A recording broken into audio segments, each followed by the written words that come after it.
Welcome to our channel ES Assam Paper. আমি তোমালোকৰ আগত লৈ আহিছো BS second semester subject history core course কিছুমান question answer আলোচনা কৰিম। তোমালোকৰ second semester যেটো বুক আছে তো বুকৰ নাম হল যে তোমালোকৰ কি বুকটোৰ নাম আছিল যে অসমীয়া ভাষা আৰু সাহিত্য ইতিহাস 26 চনৰ পৰা 2000 চনলৈ। তো এই কিতাপৰ মডেলৰ কিছুমান অতিসম প্ৰশ্ন উত্তৰ দেখুৱাম ইউনিট 2 তো ইউনিট 2 কিছুমান অতিসম প্ৰশ্ন উত্তৰ দেখুৱাম মডেলৰ পৰা আপোনালোকৰ BS সেকেন্ড সেমিস্টাৰ এছএমএছ আহা ভিডিওটা আৰম্ভ কৰোঁ। ইউনিট 2 নিৰ্বাচিত পাঠ তো পাৰ্ট 1 আবাস তো অসমীয়া ইংৰাজী অভিধান তো আবাসৰ লিখক আছিল যে মাইলৰ্ছ বৰনছন। তো ইয়াৰ কিছুমান অতিসম প্ৰশ্ন উত্তৰ তোমালোকৰ আগত লৈ আহিছো। তো কোৱেশ্চন 1 দিয়া আছে যে অসমীয়া ভাষালৈ আগবঢ়োৱা যুগান্তকাৰী অৱদান অসমীয়া আৰু ইংৰাজীৰ অভিধান কোনে প্ৰণয়ন কৰিছিল। তো ইয়াৰ আনসাৰ দিয়া আছে যে ডক্টৰ মাইলৰ্ছ বৰনছন। আৰু কোৱেশ্চন নম্বৰ 2 দিয়া আছে যে মাইলৰ্ছ বৰনছন কোন। তো ইয়াৰ আনসাৰটো হ'ল যে মাইলৰ্ছ বৰনছন অৰুণোদয়ৰ যুগৰ এগৰাকী স্বনামধন্য খ্ৰীষ্টিয়ান মিছনাৰী অনুবাদক আৰু অভিধান প্ৰণেতা। আৰু তাৰপিছত আছে কোৱেশ্চন নম্বৰ 3 যে মাইলৰ্ছ বৰনছনে অসমীয়া ভাষালৈ আগবঢ়োৱা যুগান্তকাৰী অৱদান কি।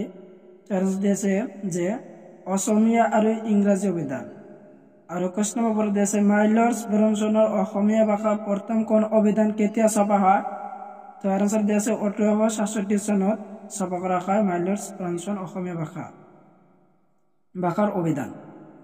আৰু কোৱেশ্চন নম্বৰ 5 দিয়া আছে যে মাইলৰ্ছ বৰনছনৰ ইংৰাজী অসমীয়া অভিধান খনত কিমান শব্দৰ অন্তৰ্ভুক্ত কৰা হৈছে। তো শব্দ 14000 শব্দ মাইলৰ্ছ বৰনছনৰ ইংৰাজী অসমীয়া অভিধান খনত শব্দ অন্তৰ্ভুক্ত কৰা হৈছে। আৰু 6 দিয়া আছে কোৱেশ্চন 6 যে প্ৰথম অসমীয়া মাহেকীয়া আলোচনীখনৰ নাম কি আৰু কোন চনত প্ৰকাশ হয়। তো এৰ আনসাৰটা হচ্ছে অৰুণোদয় 1866 চনৰ জানুৱাৰী মাহত। তো প্ৰথম মাহেকীয়া আলোচনীখনৰ নাম হল যে অৰুণোদয় আৰু কিমান চনত আছিল 1866 চনৰ জানুৱাৰী মাহত। আৰু কোৱেশ্চন নম্বৰ 7 আছে অসমৰ প্ৰথম ছপাচাল কেতিয়া প্ৰতিষ্ঠিত হয়। 1840 চনৰ মিছনাৰীৰ ধাৰা শিৱসাগৰত। আৰু কোৱেশ্চন নম্বৰ 8 আছে বাংলা ভাষা আঁতৰাই অসমীয়া ভাষা পুনৰ প্ৰৱৰ্তন প্ৰবল বাধা দিয়া ব্যক্তিজন কোন আছে। তো এৰ আনসাৰ দিয়েছে যে ৰবিনচন সাহাব। আৰু কোৱেশ্চন 9 আছে যে অসমীয়া ভাষাৰ প্ৰথম ব্যাকৰণখন ৰচনা কৰাৰ সময়ত ৰবিনচন সাহাব কি পদত অনুষ্ঠিত হৈছিল। গুৱাহাটী মিছনাৰীৰ হেড মাষ্টাৰ পদত অনুষ্ঠিত হৈছিল। আৰু 10 দিয়া আছে কোৱেশ্চন ইংৰাজ চৰকাৰে কেতিয়া পঢ়াশালী আৰু আদালতৰ অসমীয়া ভাষা পুনৰ প্ৰতিষ্ঠা কৰি ন্যস্ত স্থান ঘূৰাই দিয়ে 1873 চনত। আৰু কোৱেশ্চন নম্বৰ 11 যে যাবলৈ মোৰ হাত যোৱা নাই মোৰ হিয়া অসমতে থাকি যাব বুলি কোনজন খ্ৰীষ্টান মিছনাৰীয়ে কৈছিল। ডক্টৰ মাইলৰ্ছ বৰনছন সাহাবে কৈছে। তো ইউনিট 2 পাৰ্ট 1 আবাসৰ অতিসম প্ৰশ্ন উত্তৰ। আৰু ইয়াৰ পিছত পাবা পাৰ্ট 2 আৰু ইউনিট 3 পাৰ্ট 2 যে ইংলেণ্ডৰ বিৱৰণ। তো ইয়াৰ লেখক আছিল যে আনন্দৰাম ডেকুৱেল ফুকন।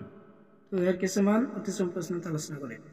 তো ইয়াৰ কোৱেশ্চন 1 দিয়া আছে যে ইংলেণ্ডৰ বিৱৰণ 1847 কাৰ ৰচনা আনন্দৰাম ডেকুৱেল ফুকনৰ ৰচনা। আৰু কোৱেশ্চন নম্বৰ 2 হ'ল যে আধুনিক যুগৰ অসমীয়া ভাষাৰ আদি লিখক বুলি কাক কোৱা হয়। আনন্দৰাম ডেকুৱেল ফুকনক আধুনিক যুগৰ অসমীয়া ভাষাৰ লিখক বুলি কোৱা হয়। আৰু 3 কোৱেশ্চন যে প্ৰথম অসমীয়া পাঠ্যপুথি ৰচক অসমীয়া বক্তি কোন। আনন্দৰাম ডেকুৱেল ফুকন। আৰু 4 কোৱেশ্চন যে আনন্দৰাম ডেকুৱেল ফুকনৰ কিমান বছৰ বয়সত মৃত্যু হৈছিল। তো আনন্দৰাম ডেকুৱেল ফুকনৰ 30 বছৰ বয়সত মৃত্যু হৈছিল। আৰু কোৱেশ্চন 5 দিয়া আছে যে অসমীয়া ল'ৰাৰ মিত্ৰ 1849 পুথিৰ লিখকৰ আনন্দৰাম ঢেকীয়াল ফুকন। আৰু কুৱেশ্যন নম্বৰ 6 যে a few remarks on the Assamese language নামৰ পুস্তিকাখনৰ ৰচক কোন? ৰচকটো হ'ল যে তোমালোকৰ আনন্দৰাম ঢেকীয়াল ফুকন। আৰু কুৱেশ্যন 7 দিয়া আছে যে a few remarks on Assamese language গ্ৰন্থখন কিমান চনত প্ৰকাশ হয়? 1855 চনত। আৰু কুৱেশ্যন 8 দিয়া আছে যে কাৰ প্ৰচেষ্টাত অসমত বাংলা ভাষাৰ ঠাইত পুনৰ অসমীয়া ভাষা প্ৰৱৰ্তন হয়? আনন্দৰাম ঢেকীয়াল ফুকনৰ।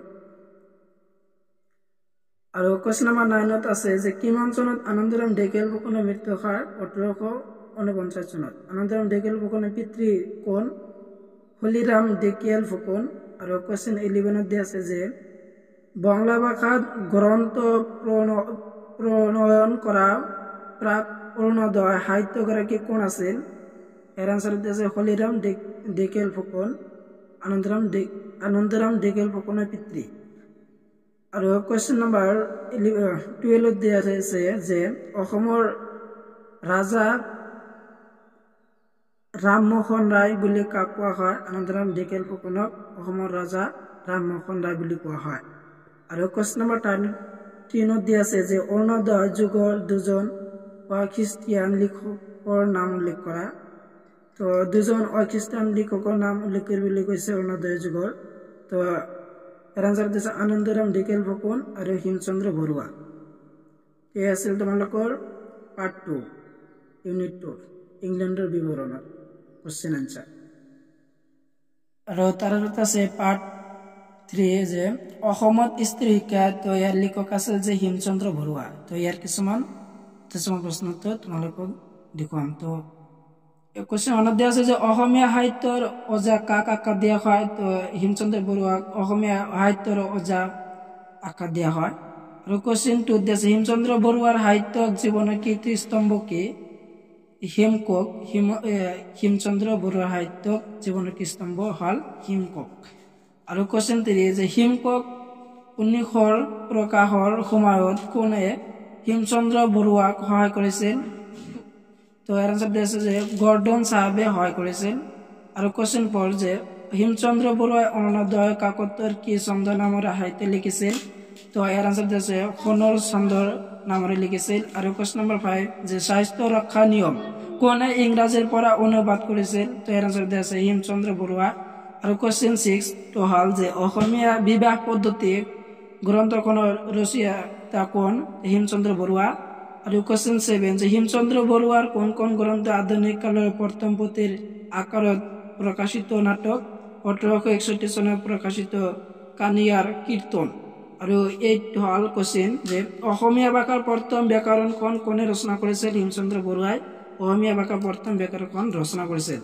আৰু কুৱেশ্যন 9 যে হেমচন্দ্ৰ বৰুৱাৰ কোন কোন দুখন গ্ৰন্থই সমাজৰ সচেতনতা আৰু সাংস্কৃতিকবাদী দৃষ্টিভংগীৰ পৰিচয় দিয়ে? তো ইয়াৰ আনসাৰ দিয়া আছে যে কানিয়াৰ কীৰ্তন আৰু বাহিৰে ৰংচং ভিতিৰি হোৱা বাতৰি নামৰ গ্ৰন্থ দুখনে। আৰু কুৱেশ্যন নম্বৰ 10 দিয়া আছে হেমচন্দ্ৰ বৰুৱা কোন কোন সাপ্তাহিক বাতৰি কাকতৰ সম্পাদক আছিল? তো ইয়াৰ আনসাৰ দিয়া আছে কি আছাম নিউজ নামৰ ইংৰাজী অসমীয়া বাতৰি কাকতৰ। আৰু কুৱেশ্যন নম্বৰ 11 যে পণ্ডিত হেমচন্দ্ৰ বৰুৱাৰ পিতৃৰ নাম কি আছিল? ইয়াৰ পিতৃৰ নাম আছিল যে পণ্ডিত হেমচন্দ্ৰ বৰুৱাৰ পিতৃৰ নাম হ'ল যে মুক্তাৰাম বৰুৱা। আৰু কুৱেশ্যন 12 যে হেমচন্দ্ৰ বৰুৱা গোপনে অভ্যাস কৰিবলৈ কাৰ পৰা ইংৰাজী বৰ্ণ বিন্যাসৰ পুথি খুলিছিল? তো ইয়াৰ আনসাৰ দিয়া আছে বৈদি চাহাবৰ পৰা। আৰু তাৰপিছত আছে যে পাৰ্ট 4 যে জাতীয় গৌৰৱ। তো ইয়াৰ লিখকটো হ'ল যে কমলাকান্ত ভট্টাচাৰ্য। তো ইয়াৰ কিছুমান কুৱেশ্যন আনসাৰ তোমালোকৰ আগত লৈ আহিছোঁ। তো কুৱেশ্যন 1 দিয়া আছে অসমীয়া ভাষা সাহিত্যৰ ইতিহাস অগ্নিকবি বুলি কাক কোৱা হয়? তো ইয়াৰ আনসাৰ দিছে কমলাকান্ত ভট্টাচাৰ্য। মই তোমালোকক কুৱেশ্যনবিলাক কৈ দি আছোঁ আৰু তোমালোকে এনচাৰখিনি চাই ল'বা, কাৰণ ভিডিঅ'টো বেছি দীঘলীয়া হৈ গৈ আছে। তো তাৰ কাৰণে মই কুৱেশ্যনবিলাক কৈ দি আছোঁ আৰু তোমালোকে এনচাৰখিনি চাই ল'বা। তো কুৱেশ্যন 2 দিয়া আছে যে কমলাকান্ত ভট্টাচাৰ্য কোন যুগৰ কবি? তো ইয়াৰ আনসাৰ দিছে প্ৰাক জোনাকী যুগৰ। আৰু কুৱেশ্যন নম্বৰ 3 যে কমলাকান্ত ভট্টাচাৰ্যৰ জন্ম কেতিয়া আৰু ক'ত হয়? ইয়াৰ আনসাৰটো চাবা। আৰু কুৱেশ্যন নম্বৰ 4 যে অগ্নিকবি কমলাকান্তই কোন কোন কাকতৰ সাহিত্যিক জীৱনৰ আৰম্ভ কৰিছিল? তো ইয়াৰ আনসাৰটো চাবা। আৰু কুৱেশ্যন নম্বৰ 5 যে অগ্নিকবি কমলাকান্ত ভট্টাচাৰ্যৰ কবিতা পুথিখন কি কি? তো কমলাকান্ত ভট্টাচাৰ্যৰ কবিতা পুথি হ'ল যে চিন্তানল আৰু চিন্তা তৰংগ। তো তিনিটা দিয়া আছে।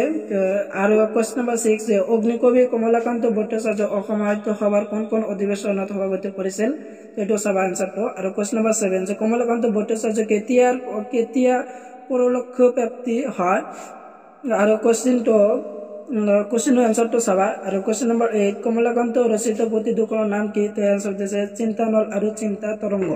আৰু কোৱেশ্চন 9 তো হ'ল যে কমলাকান্ত ভট্টাচাৰ্য দুখন গদ্য পুথিৰ নাম লিখা। আৰু কোৱেশ্চন নম্বৰ 10 যে গুটি দিয়ে চিন্তাটো কাৰ প্ৰবন্ধ ৰাজি, তো ইয়াৰ এনচাৰটো চাবা। তো তোমালোকৰ ইয়াত 10টা কুৱেশ্চন দিয়া আছে, তো ইয়াৰ এনচাৰটো চাই ল'বা। এনচাৰ আৰু কুৱেশ্চনটো তোমালোকে চাবা। আৰু তাৰপিছত আছে পাৰ্ট 5 যে প্ৰকৃতি, তো ইয়াৰ লিখকটো হ'ল চন্দ্ৰ কুমাৰ আগৰৱালা। তো ইয়াৰ কিছুমান কুৱেশ্চন এনচাৰ আলোচনা কৰিম, তো দেখুৱাই আছো। তো মই কুৱেশ্চনবিলাক কৈ দি আছো আৰু তোমালোকে এনচাৰখিনি চাবা। প্ৰথম অসমীয়া ৰোমান্টিক কবিতাৰ নাম কি আৰু এইটো কোনে ৰচনা কৰিছিল। আৰু কুৱেশ্চন নম্বৰ 2 কোন কাকতৰ মাধ্যমেৰে অসমীয়া সাহিত্যলৈ ৰোমান্টিক অৱদানৰ আগমন ঘটিছিল। আৰু কুৱেশ্চন নম্বৰ 3 অসমীয়া ৰোমান্টিক সাহিত্যৰ প্ৰধান হোতা কোন। আৰু কুৱেশ্চন নম্বৰ 4 কোনে প্ৰতিমাখন সৰু কিন্তু নিৰ্বাচনৰ বুলি চন্দ্ৰ কুমাৰ আগৰৱালাৰ প্ৰতিমাখনৰ বিষয়ে কৈছে, লক্ষ্মীনাথ বেজবৰুৱাই কৈছিল। আৰু কুৱেশ্চন 5 দিয়া আছে যে প্ৰথম অসমীয়া ৰোমান্টিক কবিতাটোৰ নাম কি, বনকৌৰী। আৰু কুৱেশ্চন নম্বৰ 6 হ'ল যে অসমীয়া সাহিত্যত গীতি কবিতাৰ প্ৰকৃত প্ৰবন্ধ কোন। আৰু কুৱেশ্চন নম্বৰ 7 চন্দ্ৰ কুমাৰ আগৰৱালাৰ কবিতা ৰাজ্য প্ৰকাশ পোৱা 3টা স্পষ্ট ধাৰা কি কি। আৰু কুৱেশ্চন নম্বৰ 8 চন্দ্ৰ কুমাৰ আগৰৱালা কি ৰূপে খ্যাত। আৰু কুৱেশ্চন নম্বৰ 9 হ'ল যে ৰোমান্টিক সাহিত্যৰ ঘাই উপজীব্য কি, তো এনচাৰটো চাবা। আৰু কুৱেশ্চন নম্বৰ 10 যে ময়পিয়া কি। আৰু কুৱেশ্চন 11 হ'ল প্ৰকৃত কবিতাটো কবি চন্দ্ৰ কুমাৰ আগৰৱালা দেৱৰ কোন কাব্য পুথিৰ অন্তৰ্গত। আৰু কুৱেশ্চন নম্বৰ 12 যে অসমীয়া সাহিত্যৰ ত্ৰিমূৰ্তি বুলি কাক কোৱা হয়, তো লক্ষ্মীনাথ বেজবৰুৱা, চন্দ্ৰ কুমাৰ আগৰৱালা, হেমচন্দ্ৰ গোস্বামী ত্ৰিমূৰ্তি বুলি কোৱা হয় অসমীয়া সাহিত্যৰ। আৰু কুৱেশ্চন নম্বৰ 13 চন্দ্ৰ কুমাৰ আগৰৱালা ৰচিত কবিতা পুথি দুখনৰ নাম লিখে, তো ইয়াতে এটা হ'ল যে প্ৰতিমা 1914 চন আৰু বিন বৰাগী 1823 চনত। আৰু হ'ল যে ইউনিট 2 যে পাৰ্ট 6 বৰবৰুৱা বিমান বিহাৰ লক্ষ্মীনাথ বেজবৰুৱা, তো ইয়াৰ এনচাৰটো চাবা। এনচাৰ আৰু কুৱেশ্চনটো যে কুৱেশ্চন নম্বৰ দিছে পাৰ্টিত উল্লেখ কৰা বৰবৰুৱা প্ৰকৃত কোন, লক্ষ্মীনাথ বেজবৰুৱা। আৰু কুৱেশ্চন নম্বৰ 2 যে ৰাইট ভাৰতী যুগলে কিমান চনত বিমান আৱিষ্কাৰ কৰে। আৰু কিছুমান তোমালোকক দেখুৱাই আছো কুৱেশ্চন আৰু এনচাৰ, তো এইটো মানে তোমালোকে স্ক্ৰীনশ্বট মাৰি ল'বা, কাৰণ বেছি দীঘলীয়া হৈছে ভিডিঅ'টো, সেইকাৰণে মই তোমালোকক জাষ্ট কুৱেশ্চন আৰু এনচাৰ ভিডিঅ' কৰি দি আছো, তো তোমালোকে স্ক্ৰীনশ্বট মাৰি ল'বা। আৰু ইউনিট 2 যে শেষৰ পাৰ্ট 7 জীৱনৰ অসমীয়া সত্যনাথ বৰা, ইয়াৰ লিখক আছিল জীৱনৰ অসমীয়া সত্যনাথ বৰা। তো ইয়াৰ কিছুমান কুৱেশ্চন তোমালোকক দেখুৱাই আছো, এনচাৰটো চাবা। তো কুৱেশ্চনটোত মই মুখৰে কৈ দি আছো আৰু তোমালোকে এনচাৰখিনি চাই ল'বা। যে 1 নম্বৰ হ'ল যে কুৱেশ্চনটো অসমীয়া সাহিত্যৰ বেকন হিচাপে কোন পৰিচিত। আৰু কুৱেশ্চনটোত দিয়া আছে সত্যনাথ বৰাৰ সাহিত্যিক জীৱনৰ কীৰ্তিস্তম্ভ কি। আৰু কুৱেশ্চন 3 সত্যনাথ বৰাৰ কিমান চনত জন্ম হৈছিল। আৰু কুৱেশ্চনটো 4 হ'ল যে সত্যনাথ বৰাৰ গীতৰ পুথিখনৰ নাম কি, তো গীতৰ পুথিখনৰ নাম হ'ল যে গীতা অলি। আৰু কুৱেশ্চন নম্বৰ 5 যে সত্যনাথ বৰাৰ প্ৰবন্ধ সংকলনৰ দুখনৰ নাম লিখা। আৰু 6 কুৱেশ্চনটো হ'ল যে কেন্দ্ৰীয় সভা গ্ৰন্থখনৰ কাৰ ৰচনা, সত্যনাথ বৰাৰ কেন্দ্ৰীয় সভা গ্ৰন্থখনৰ ৰচনা। আৰু কুৱেশ্চন 7 দিছে অসমীয়া ভাষা সম্পৰ্কে সত্যনাথ বৰাৰ গ্ৰন্থখনৰ নাম কি, বখল ব্যাকৰণ।